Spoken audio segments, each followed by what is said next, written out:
au-delà de ce que prévoit la loi, c'est-à-dire au moins bien. Je vais prendre 3 exemples, et après je vais arrêter, parce que j'en peux déjà plus.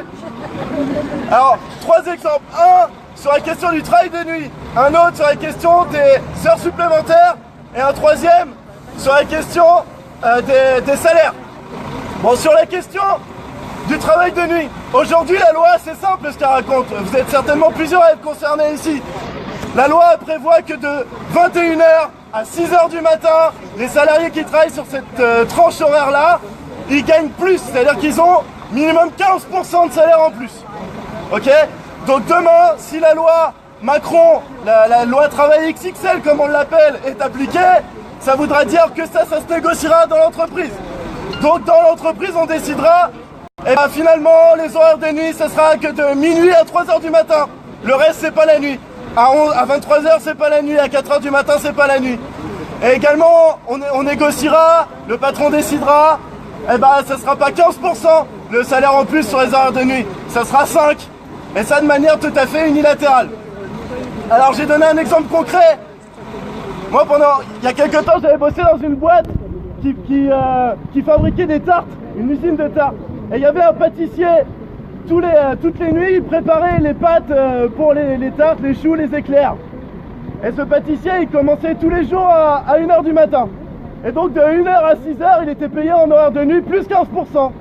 Là si dans cette entreprise où il n'y a pas de syndicat par ailleurs, si dans cette entreprise, il y a des négociations qui se passent mal ou qui se passent pas, ça voudrait dire que le mec en question, de 1h à 6h du matin, donc 5 heures par jour, il gagne 15% au moins.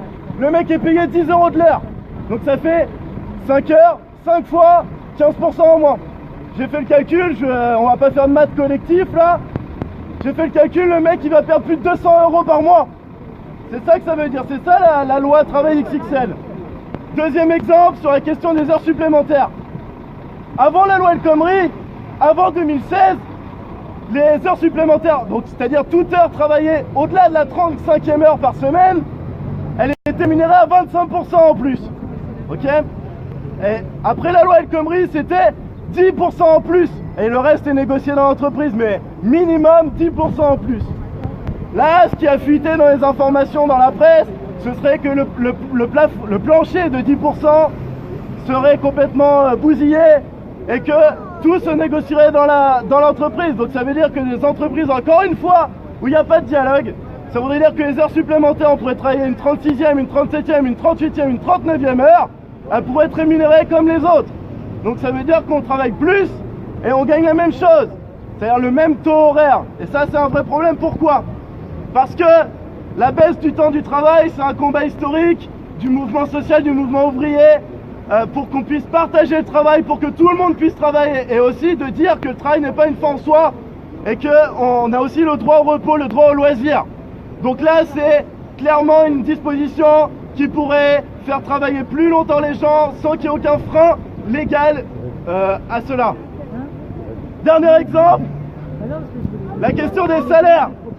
Donc les salaires aujourd'hui, bon bien sûr il y a le SMIC, ça, pour l'instant a priori ça ne devrait pas bouger, pour l'instant. Mais il y a aussi tout un tas d'accords de branche qui fixent les salaires. C'est-à-dire par exemple, je sais pas moi, il y a un informaticien dans une boîte, voilà, bah il y a la branche de l'informatique, je sais pas si ça s'appelle comme ça, mais peu importe, qui va dire bah voilà, quelqu'un qui a tel niveau de diplôme, telle expérience, il va gagner minimum 1500 € brut par mois, minimum. Bon, et ben demain, un accord d'entreprise pourra primer sur l'accord de branche.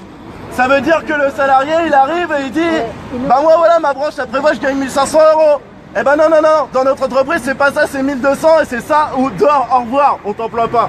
Parce qu'on sait bien que les négociations sont compliquées quand il y a 6 millions de chômeurs derrière qui frappent à la porte.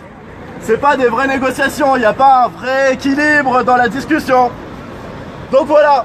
Tout ça pour dire, en prenant ces 3 exemples sur l'inversion de la hiérarchie des normes, montrer à quel point ça impacte les 20 millions de salariés de ce pays et à quel point il faut résister et lutter contre. Voilà, merci à vous.